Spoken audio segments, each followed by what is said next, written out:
This is problem 15.7. It's on page 664.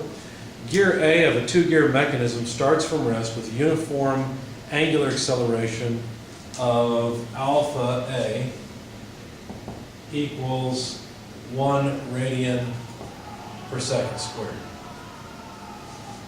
At t equal 2 seconds, determine the magnitude of the acceleration of point P on the edge of gear B. Now there's a figure given there so you can see it. But point P is opposite of the contact point. Now we've talked about instant centers, and I want to relate this back to instant centers. So here's gear A. Gear B is the larger gear, and probably most of you have enough intuition to realize that gear B is rotating at a slower speed than gear A. Okay? So because you got a farther distance to go around on B than you do on A to get all the way around. So in the language of instant centers, this would be I1A, if we're going to use letters instead of body numbers. This would be I1B, and the contact point between the two would be IAB. Now, it's interesting to note that, of course, they all lie on a line.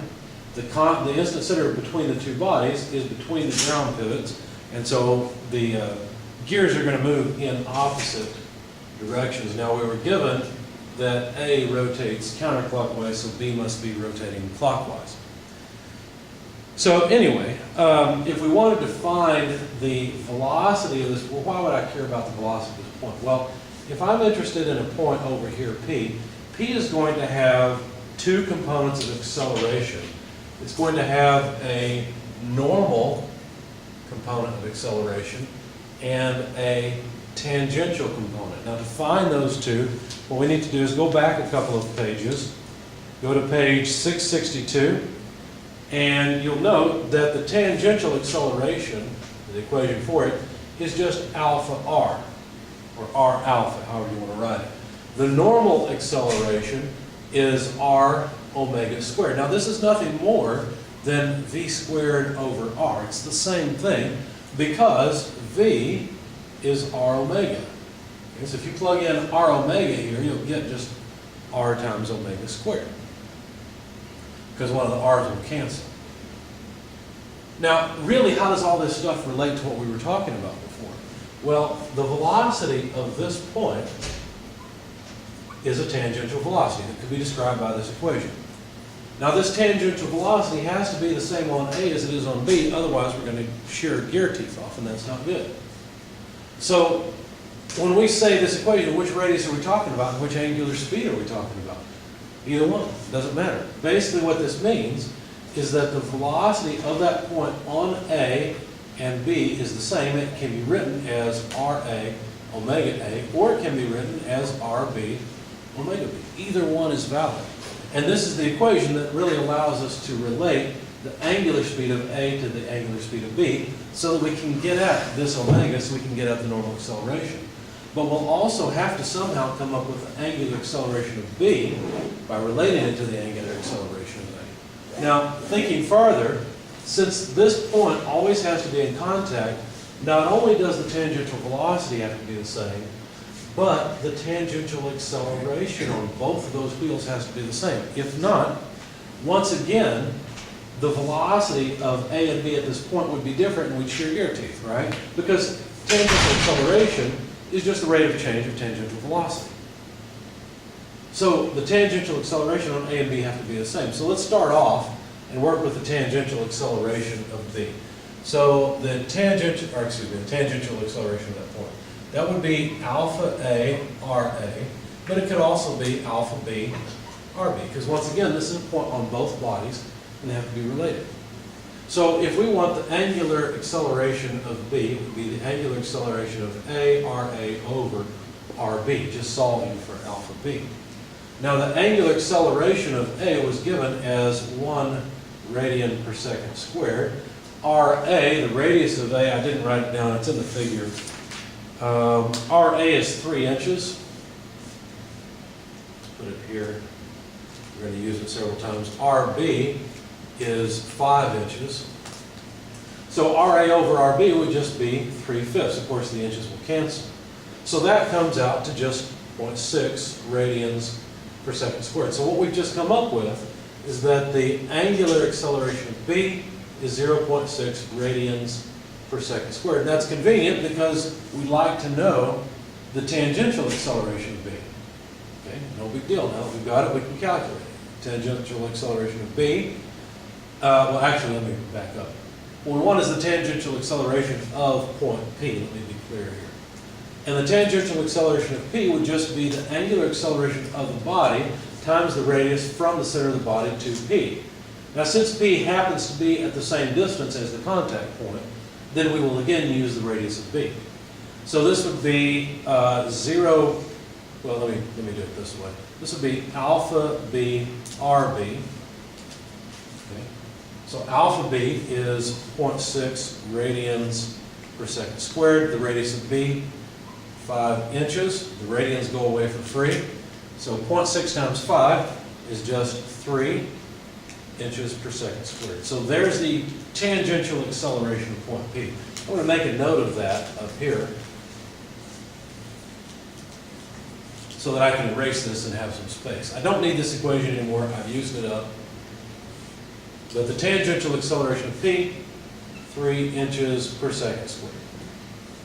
So now let me erase all this because that's just what I needed from it. Let's see, I think that's all I needed here. And now let's work on the normal acceleration of point P. Now to get the normal acceleration, I will need the angular speed of body B. Well, we can get that from this equation. Now notice, we don't have the angular speed of body A yet. We've got a problem. How do we get the angular speed of body A? Well, you got to realize that the angular speed of body A is affected by its acceleration, right? If it starts at rest and it accelerates 1 radian per second every second, but 2 seconds have elapsed, well, in the first second, it would be moving 1 radian per second by the end. After the second second, okay, it would be moving 2 radians per second. Okay? Now, what I just did was I used equation 15.7, which is on page 661. Omega equals omega naught plus alpha t. I just did that in my head, basically, right? Because the initial speed of A is 0. So if I want the speed of A after 2 seconds, then alpha A is a radian per second squared the time. 2 seconds, notice the seconds almost cross off, right? One of them crosses off with one of those. And we'll end up with radians per second. I mean, trivial, it's pretty trivial, right? There's 2 radians per second. That's the speed of A after those 2 seconds.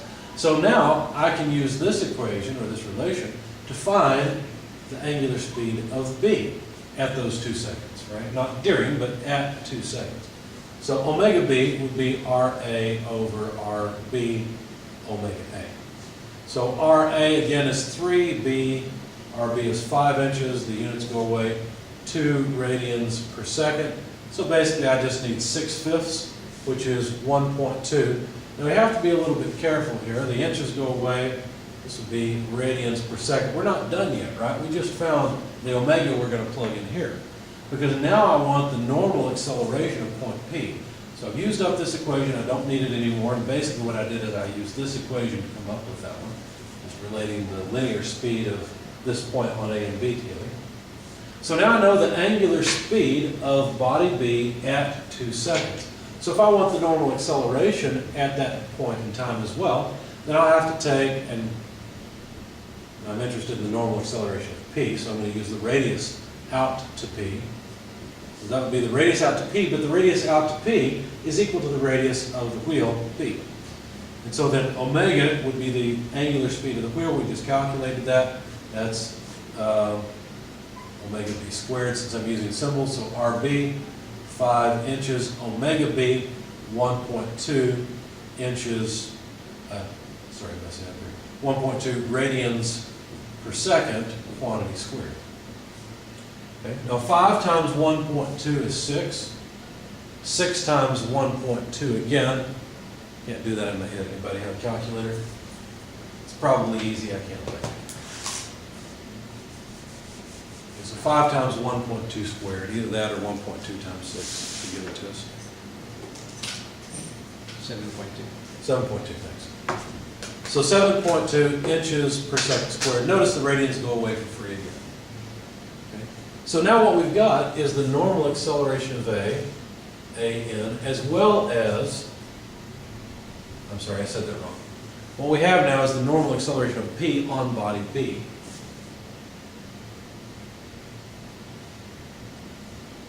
And we've got the tangential acceleration. Now, they didn't ask for either one of those. They asked us for the acceleration of point P. So since P has an acceleration in this direction, where, by the way, since this is the normal direction and that's the tangential, they are perpendicular, think for a minute, how could we come up with the total acceleration?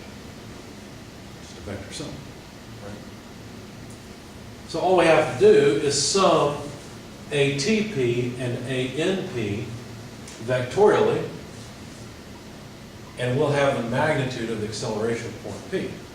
So this would just be the square root ATP squared plus ANP squared, and so that's going to be the square root. TP is 3. I'm going to leave the units off, they'll be the same, they'll be inches per second squared. NP 7.2, please don't forget the squares. So those of you with calculators, if you would again calculate that, please. The first number is 9, but I can't do 7.2 squared in my head very quickly. So 3 squared plus 7.2 squared and then square root.